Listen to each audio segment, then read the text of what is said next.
নমস্কার বন্ধুরা, তর্ক বহুদূর চ্যানেলে আপনাদের স্বাগত।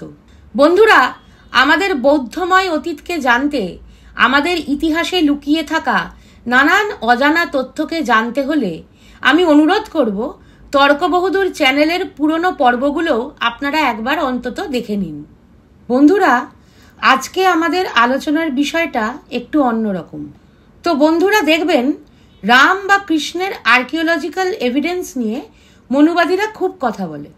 ব্রাহ্মণ আপনাকে বোঝাবে অযোধ্যা, রাম সেতু, দ্বারকা, কিন্তু এই জায়গাগুলোর ঐতিহাসিক সত্যতা এখনো অবধি কিছু পাওয়া যায়নি। এদের ওপর আলাদা এপিসোড করব। তো যা বলছিলাম, ব্রাহ্মণ রাম বা কৃষ্ণের আর্কিওলজিক্যাল এভিডেন্স নিয়ে এত কথা বলে, তো দুর্গা, কালী, মনসা নিয়ে কথা বলে না কেন? রাম বা কৃষ্ণের তো কোনো আর্কিওলজিক্যাল এভিডেন্স এখনো পাওয়া যায় না, কিন্তু দুর্গা কালীর তো আর্কিওলজিক্যাল এভিডেন্স পাওয়া যায়। তো তারা দুর্গা কালীর আর্কিওলজিক্যাল এভিডেন্স নিয়ে কথা বলে না কেন? কারণ নিশ্চয়ই আর্কিওলজিক্যাল এভিডেন্স দেখালে অসুবিধা হয়ে যাবে। আর্কিওলজিক্যাল এভিডেন্স দেখালে অসুবিধা হয়ে যাবে, তাই দুর্গা কালীর ঐতিহাসিক আলোচনা করোই না। তো বন্ধুরা, আমরা এই এপিসোডে দেখব আর্কিওলজিক্যাল এভিডেন্স ঠিক কতটা অসুবিধা সৃষ্টি করতে পারে। আলোচনা করব দুর্গা কালীর জন্মবৃত্তান্ত নিয়ে, বলা ভালো আলোচনা করব তাদের ট্রান্সফরমেশন নিয়ে। The birth of Durga Kali or brahmanical mother goddesses, a scientific investigation. Durga কালীর জন্ম রহস্য, একটি বৈজ্ঞানিক অনুসন্ধান। তো বন্ধুরা, আলোচনা শুরু করার আগে আমি আপনাদের সকলকে লিগ্যাল ডিসক্লেমার দেখাতে চাই। এখানে যাই আলোচনা হোক না কেন, যাই উপস্থাপনা হোক না কেন, যাই তর্ক বিতর্ক হোক না কেন, তর্ক বহুদূর চ্যানেলের উদ্দেশ্য হলো ইতিহাসকে বৈজ্ঞানিক মেজাজে চিনতে শেখা, পড়তে শেখা, বুঝতে শেখা। চলুন তাহলে শুরু করা যাক। বন্ধুরা, সবার প্রথমে এই ছবিগুলো দেখুন। এই ছবিগুলোর সাথে আমরা সবাই পরিচিত। দেখুন, আমরা ছোট থেকে গল্প শুনে এসেছি, মূর্তি দেখে এসেছি যে একজন অসাধারণ মহিলা শাড়ি পরে বাঘের ওপর বা সিংহের ওপর চড়ে অসুর বধ করছে। তো বন্ধুরা, মহিলা যদি ধর্মে এতই তেজস্বী হবে, যদি ধর্মে মহিলাদের এতই উচ্চ আসনে বসানো হয়ে থাকে, তাহলে ভারতে মহিলাদের এই হাল কেন? হিন্দুর এই রিপোর্টটা পড়ুন তো। 2019 সালে স্মৃতি ইরানির পেশ করা এই গভর্নমেন্ট রিপোর্টটাও পড়ুন তো। যদি ধর্ম মহিলাদের সম্পর্কে এতই উচ্চ ধারণা দিয়ে থাকে, তাহলে ভারতে মেয়েদের এই হাল কেন? পুরুষতান্ত্রিক সমাজ বানিয়ে রেখে একজন মহিলাকে শাড়ি পরিয়ে কখনো বাঘের ওপর, কখনো সিংহের ওপর অসুর মারতে পাঠানো হলো। একজন তো আবার বরের ওপর পা তুলে দিয়েছে, মহিলার হাতে আবার অস্ত্রশস্ত্র। National family health survey, NFHS এর এই রিপোর্টটা পড়ুন তো। তো আমার প্রশ্ন হলো, এটা রিপোর্ট বলছে ভারতে মেয়েদের অবস্থা মোটেই দারুণ সুখকর নয়। ইন্ডিয়ান আর্মিতেও মেয়েদের সংখ্যা বেশ কম, বেশ কম। তাহলে এই যে দুর্গা কালী পূজা করার ঘরানা, তা সমাজে রিফ্লেক্ট করছে না কেন? এই যে দুর্গা কালীকে পূজা করা হয়, কেন করা হয়? তো বন্ধুরা, দুর্গা কালীর পূজা করা হয় কারণ তাদের মূর্তিগুলো লোকানো যাচ্ছে না, তাদের মূর্তিগুলো মাটি ফুঁড়ে বেরোচ্ছে। কিন্তু তারা ঠিক কী রকমের দুর্গা কালী? আচ্ছা বন্ধুরা, মূর্তিগুলো দেখার আগে একটু ভাবা দরকার। এই যে দুর্গা কালী, এদের আমরা কখন পাই? মেগাস্থিনিস ভারতে এসেছিলেন রাজা অশোকের দাদুর আমলে। তিনি দুর্গা কালী নিয়ে কিছু বলেননি। তারপর ধরুন, ফাহিয়ান ভারতে এসেছিলেন 399 খ্রিস্টাব্দ, 4th শতাব্দী। তিনি দুর্গা কালী নিয়ে কিছু বলেননি। হিউয়েনসাং ভারতে এসেছিলেন 630 খ্রিস্টাব্দ, 7ম শতাব্দী। তিনিও দুর্গা কালী নিয়ে কিছু বলেননি। আলবেরুনি ভারতে এসেছিলেন 1017 খ্রিস্টাব্দ, 1017 খ্রিস্টাব্দে, 10ম 11শ শতাব্দী। তিনি ভারতের অনেক উৎসবের কথা লিখেছেন। আলবেরুনির ওপর নির্ভর করে ভারতের ইতিহাস লেখা হয়। তো সেই আলবেরুনিও দুর্গা কালী বা তাদের উৎসব নিয়ে কিছু বলেননি। তিনি ভারতের অনেক উৎসবের কথা বলেছেন, কিন্তু দুর্গা কালীর উৎসব নিয়ে কিছু বলেননি। তো বন্ধুরা, প্রথমেই বুঝে নিন, এই যে হিন্দুরা দুর্গা কালী পুজো করে তা মোটেই প্রাচীন নয়। আপনি যত হিন্দু বা ব্রাহ্মণিক্যাল মাদার গডেস দেখবেন, মানে দুর্গা কালী, চণ্ডী, এই কালী, ওই কালী, এই দুর্গা, ওই দুর্গা, মনসা, যার কথাই ভাবুন, তাদের কারোর পুজো প্রাচীন তো নয়ই, বরং আধুনিক। বন্ধুরা, আপনারা এদের প্রমাণ দেখতে চান, ছবি দেখতে চান, দেখবেন পেইন্টিং পাবেন, কাগজে আঁকা, কোনো না কোনো ক্যানভাসে বা মাধ্যমে আঁকা। কাগজ, ক্যানভাস এসব খুব নতুন। হিন্দু দেবদেবীর উত্থানই মোগল আমলে, ব্রিটিশ আমলে। এই নিয়ে অবশ্যই সেপারেট ভিডিও করব। তো বন্ধুরা, পেন্টিং বা কাগজে আঁকা কাগুজে দুর্গা কালী চণ্ডী থেকে পিছিয়ে গেলে আর্কিওলজিক্যাল এভিডেন্স কি বলছে? আর্কিওলজিক্যাল এভিডেন্স বলছে যে দুর্গা কালীর মূর্তি যেগুলো পাওয়া গেছে সেগুলো বেশিরভাগ, মানে সিংহভাগই পাল যুগের। ওই ধরুন অষ্টম, নবম, দশম, একাদশ, দ্বাদশ শতাব্দী। তো বন্ধুরা, এরপর আমি শুধু পরপর কতগুলো ছবি দেখাবো। ছবিগুলো পাল রাজাদের আমলে বহুল পূজিত তারা দেবীর। আপনারা আগে মন দিয়ে ছবিগুলো দেখে নিন, তারপর আরও আলোচনা জারি থাকবে।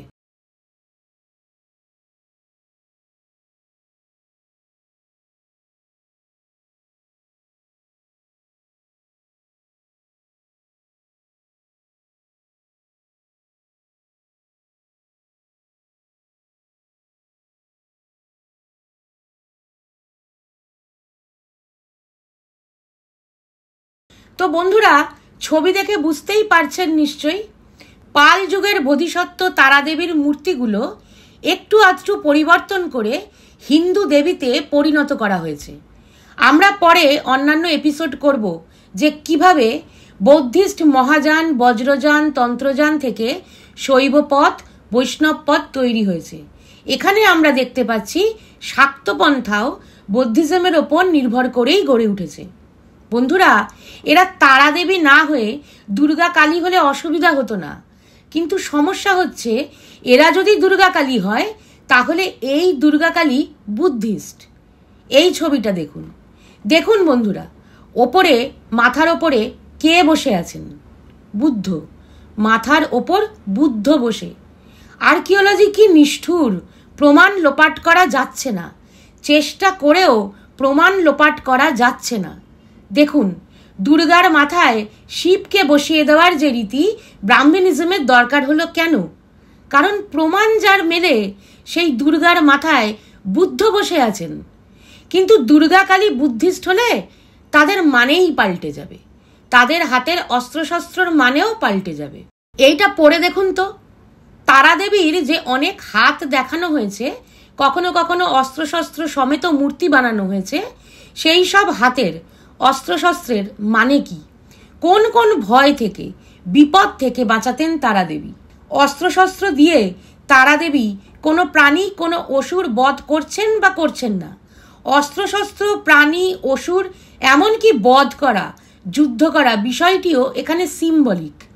সিংহ, অগ্নি, তস্কর, জলার্ণব মানে জলচর, আবার কিছু কিছু উভচর প্রাণী, হস্তি, সর্প, নিগাল মানে অশ্ব, পিশাচ, এদের ভয়ের কথা, ভয় মুক্ত করার কথা বলা হচ্ছে।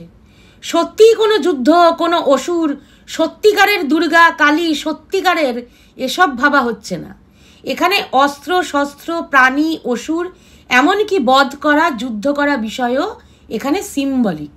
এবার এই ছবিটা দেখুন বন্ধুরা, মাথায় বুদ্ধ তো বসেই ছিলেন, এখন আবার বুদ্ধিস্ট ট্রাইডেন্ট, বুদ্ধিস্ট ত্রিরত্ন, মানে বুদ্ধিস্ট ত্রিরত্ন মানে ত্রিশূল নয়, কিন্তু বুদ্ধিস্ট ত্রিরত্ন মানে বুদ্ধ, ধম্ম, সংঘের সিম্বলিক রিপ্রেজেন্টেশন। এবার বন্ধুরা এই ছবিটা দেখুন, এই ছবিটায় দেখতে পাচ্ছেন ইনস্ক্রিপশন লেখা আছে। এতক্ষণ মাথায় বুদ্ধ বসেছিলেন, তারপর আমরা দেখলাম বুদ্ধিস্ট ট্রাইডেন্ট, এবার ইনস্ক্রিপশনও পাওয়া যাচ্ছে। চেষ্টা করেও প্রমাণ লোপাট করা যাচ্ছে না। বন্ধুরা, এটা নাগরী লিপিতে লেখা, সংস্কৃত নয়, ধম্মলিপি থেকে আগত নাগরী লিপি। এই নাগরী লিপি থেকেই পরবর্তীতে দেবনাগরী লিপি আসবে। তো নাগরী লিপিতে কি লেখা আছে? Of the phenomena born of cause the Tathagata explicated all of those causes and their cessation. The great monk is the propounder of this doctrine. The great monk মানে এইখানে এই মূর্তিটা যে মঙ্ক ডোনেট করেছেন তার কথা বলা হচ্ছে। বোঝাই যাচ্ছে তথাগত বুদ্ধের কথা লেখা আছে। এছাড়াও এই ধরনের মূর্তিগুলোতে যেখানে ইনস্ক্রিপশন লেখা আছে সেখানে এই ইনস্ক্রিপশনগুলোতে ভিক্ষুদের নাম বা মূর্তি যে ডোনেট করেছে তার নাম লেখা থাকে। তো বন্ধুরা, এবার একটা বই দেখাচ্ছি। এই বইটা নেট থেকে ডাউনলোড করে পড়তে পারেন। প্রচুর রিসার্চ করে লেখা একটা বই, অ্যালিস গেটির লেখা The Gods of Northern Buddhism. এখানে আপনারা ডিটেলসে পেয়ে যাবেন এই যে হোয়াইট তারা, গ্রিন তারা, ইয়েলো তারা, এক জটা, চুন্ডা, এরা সবাই বুদ্ধিস্ট। তারা মহিলা বোধিসত্ত্ব। এদের আবার নানান রূপ, 1 head, 2 heads, 3 heads, multiple heads, 1 arm, multiple arms, সব ডিটেলসে দেওয়া আছে। বন্ধুরা, কোনো ধর্ম যদি ধর্মে মেয়েদের অধিকার দিয়ে থাকে তা বুদ্ধ ধর্ম। কোনো ধর্ম যদি ধর্মে মেয়েদের সম্মান দিয়ে থাকে তা বুদ্ধ ধর্ম। কোনো ধর্ম যদি তাদের ধার্মিক পরম্পরায় মেয়েদের সর্বোচ্চ স্থান দিয়ে থাকে তা বুদ্ধ ধর্ম। বন্ধুরা, হিন্দুরা প্রতিমা বিসর্জন দিয়ে দেয়। একটা জিনিস খেয়াল করুন, এখানে যে শিল্পীকার মূর্তি বানায় তাদের হাল দেখুন। তারা গরিব, বহুজন সমাজ থেকে আসেন তারা, তাই না? তারা যে মূর্তি বানায় তা বেজান পাথর, তাই না? সেই বেজান মূর্তিতে প্রাণ প্রতিষ্ঠা করতে হয়। সব নিয়মের কারণ আছে। এই যে প্রতি বছর প্রতিমা বিসর্জন দেওয়া হয় তার কমপক্ষে 2টো ফায়দা। 1 নম্বর, এ হলো ব্রাহ্মণ রোজগার যোজনা। 2 নম্বর, এ হলো ইতিহাস লোপাটের মক্ষম যুক্তি। আমরা তো প্রতি বছর প্রতিমা বিসর্জন দিয়ে দিই, তাই এর কোনো প্রাচীন প্রমাণ নেই। আর আমরা তো প্রতি বছর প্রতিমা বিসর্জন দিয়ে দিই, তাই প্রতি বছর ব্রাহ্মণ ডেকে এর পুজো করাও। প্রতিমা বিসর্জন দিলে প্রতি বছর আমাদের ব্যবসা ভালো চলে, আর প্রতিমা বিসর্জন দিলে ইতিহাসে মুছে ফেলার অজুহাতও পাওয়া যায়। বন্ধুরা, এবার এই ম্যাপটা দেখুন। এই যে গাঢ় সবুজ ডিপ গ্রিন অংশটা, এটা পাল বংশের। পাল বংশ পুরোপুরি বৌদ্ধিস্ট ছিল। ভারতের অন্যান্য জায়গায় যখন বৌদ্ধ ধর্মের প্রভাব খানিক কমে আসছিল, সেই সময়ও পাল বংশ বাংলা, বিহার, উড়িষ্যা, পুরো বাংলাদেশে বৌদ্ধ ধর্মের ধ্বজা ওড়াচ্ছিলেন। পাল বংশের আমলেই বিক্রমশিলা মহাবিহার নির্মিত হয়েছিল। তো বন্ধুরা, এরকম হয় বলুন? আপনি মানেন হিন্দু ধর্ম আর টাকা দেবার বেলায় খালি মসজিদে টাকা দেন। আমরা আপনারা কেউ এরকম করি কি কখনো? আপনি মানেন হিন্দু ধর্ম আর বানাবার বেলায় খালি চার্চ বানান।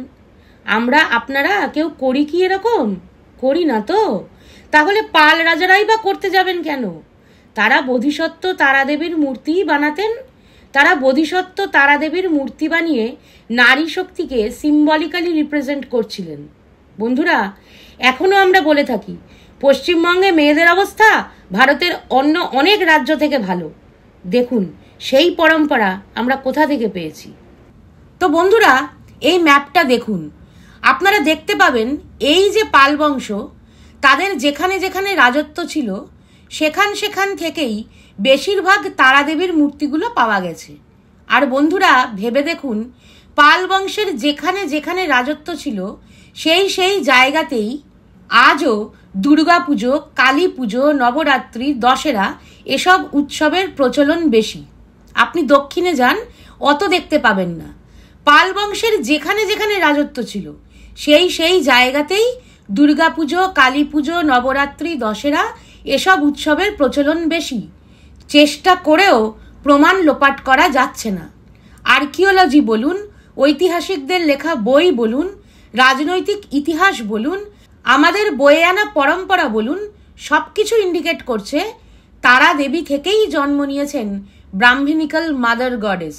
দুর্গা, কালী, চণ্ডী ইত্যাদি ইত্যাদি সব দেবী মাতা। বন্ধুরা, আমাদের বৌদ্ধময় অতীতকে জানতে আমাদের ইতিহাসে লুকিয়ে থাকা নানান অজানা তথ্যকে জানতে হলে আমি অনুরোধ করব তর্ক বহুদূর চ্যানেলের পুরনো পর্বগুলোও আপনারা একবার অন্তত দেখে নিন। তর্ক বহুদূর একমাত্র বাংলা চ্যানেল যে আপনাকে বলে ইতিহাস নিয়ে কোপার্নিকান হতে, দৃষ্টিভঙ্গি পাল্টে ফেলতে, গল্পের জাল থেকে সত্যি বার করে আনতে। বৈজ্ঞানিক দৃষ্টি দিয়ে ইতিহাসকে জানুন, ভাষার হাত ধরে ইতিহাসকে বিশ্লেষণ করুন। তর্ক বহুদূর একমাত্র বাংলা চ্যানেল যে তথাকথিত ব্রাহ্মণ্যবাদী ইন্টেলিজেন্সিয়ার ছড়িয়ে দেওয়া ব্রাহ্মণ্যবাদী ইতিহাসকে চ্যালেঞ্জ করে, প্রমাণের ভিত্তিতে ভারতে ইতিহাসকে নতুনভাবে দেখার চেষ্টা করে। তো বন্ধুরা, আজ আমরা দেখলাম কিভাবে বৌদ্ধিস্ট তারাদেবীর মূর্তিগুলো হিন্দু দেবীর মূর্তিতে ট্রান্সফর্ম করা হয়েছে। এরপর আমরা আরও অনেক এপিসোড করব হিন্দু দেবদেবী নিয়ে, মন্দির নিয়ে, কোন কোন মন্দিরে বুদ্ধকেই দেবী বানিয়ে পুজো করা হয়। আপাতত এই অবধিই থাক। আপনারা শুনলেন, ধন্যবাদ।